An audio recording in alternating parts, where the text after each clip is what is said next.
நாசமா போயிடுவாங்க, மண்ணா போயிடுவாங்க. ஏயா எந்த ஊருக்கு நாங்க மாநாடு போட்டுருக்கோம், இந்த மாதிரி பண்ணது கிடையாதுங்க. என்ன தூக்கி போட்டாங்க, எல்லாத்தையும் தூக்கி போட்டாங்க. எப்பா எப்பா முடியலப்பா. அது நம்ம சாட்டையில தான் எடுத்தோம், எடுத்து போட்டுட்டா கதறிட்டாங்க. 50,000 சேரை உடைச்சிருக்காங்க. பேரிகாடுல, பேரிகாடுக்கு பாருங்க, அந்த பேரிகாடு மேல பேதியில போவாங்க, ஏறிடுவாங்கன்னு கிரீச தலை சொல்லியிருக்காரு புஷி. அவங்க குஷியா ஏறிட்டாங்க. அவன் தான் அணிலாச்ச, அவன் ஏறி ஏறி பிராக்டிஸ் பண்ணவனாச்ச. சட்டையை கரட்டி கிரீச புறம் தடவி இருக்கிறான், தண்ணி பாட்டில் எடுத்து ஊத்திருக்கான். சர சர சரன்னு ஏறி 10 அடி பேரிகாட்ல ஏறி 10 அடி தூரத்துக்கு ரேம்ப்ல விழுந்து, அந்த ரேம்ப்ல இருந்து 10 அடி கீழே விழுந்துருக்கானா.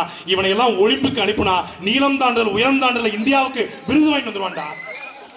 நீ அங்க வச்சிருக்க, தயவு செய்து ஒலிம்பிக் அனுப்பிவிடு. ஏன் எனக்கு அவன் ஏறி விழுந்தது ஏறிட்டான, எப்படி ஏறினா 10 அடி இருக்கு, 10 அடி ஜம்ப் பண்றாங்க. அப்பதான் நினைச்சு அணில் பரம்பரை, இது உண்மையிலே அணில் பரம்பரை தான், ப்ரௌட் அணில். நாங்க இப்பதான் பார்த்தோம், இங்க கூட ஒளிஞ்சிருக்கோம் பனையில அணில். பணம் படத்தை கூட கடிச்சு வச்சிரும்.